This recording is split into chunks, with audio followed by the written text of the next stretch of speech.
Welcome to Quantity Surveying Studio. So in this video, we'll learn how to wisely include allowance percentages while pricing construction projects. So these are just not numbers.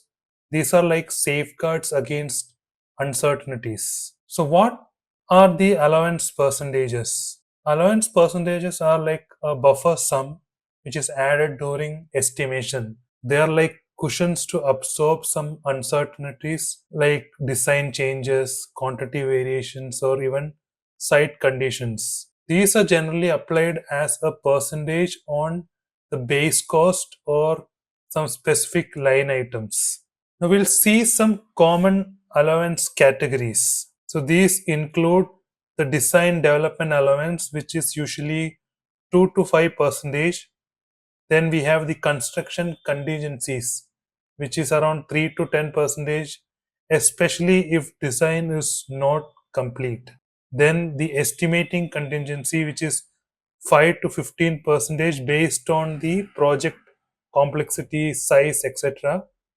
Then the escalation and inflation allowance, which is around the 2 to 6 percentage range, depending upon again the project duration.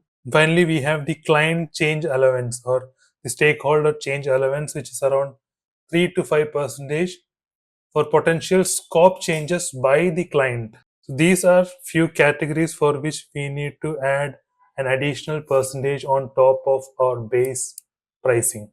Now let's see when to include these allowances. So in early design stages, you must include allowances because the scope is not frozen at that time. So if the drawings are 60% complete, there's a good chance there is something missing. And if the project involves some new technology or regulations, there is a red flag for risk. So allowances are very, very crucial. This is a small sample calculation. So the base cost, let's assume, is around 1 million US dollars.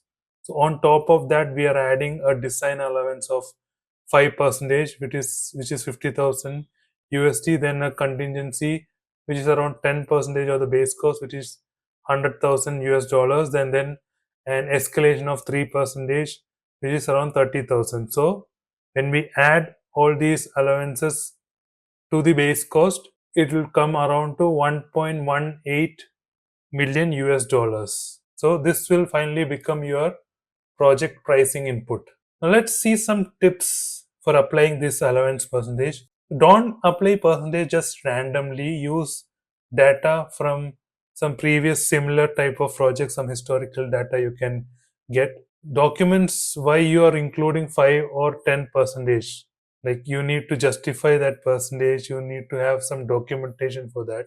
And always review and reduce allowances as the design progresses. So transparency is key. So as the design is getting matured, your allowances should reduce because you have a clearer scope of work, clearer design.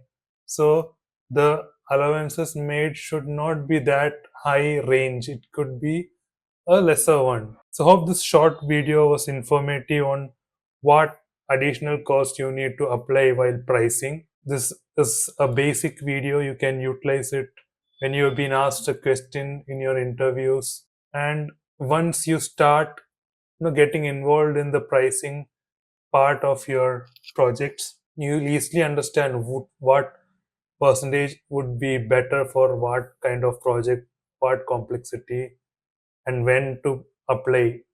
All these things will be clearer only with experience. So thanks a lot for watching this video. If you have liked it, do like it. If share it with your friends who are into the QS field. Keep watching Quantity Surveying Studio. Take care. Bye.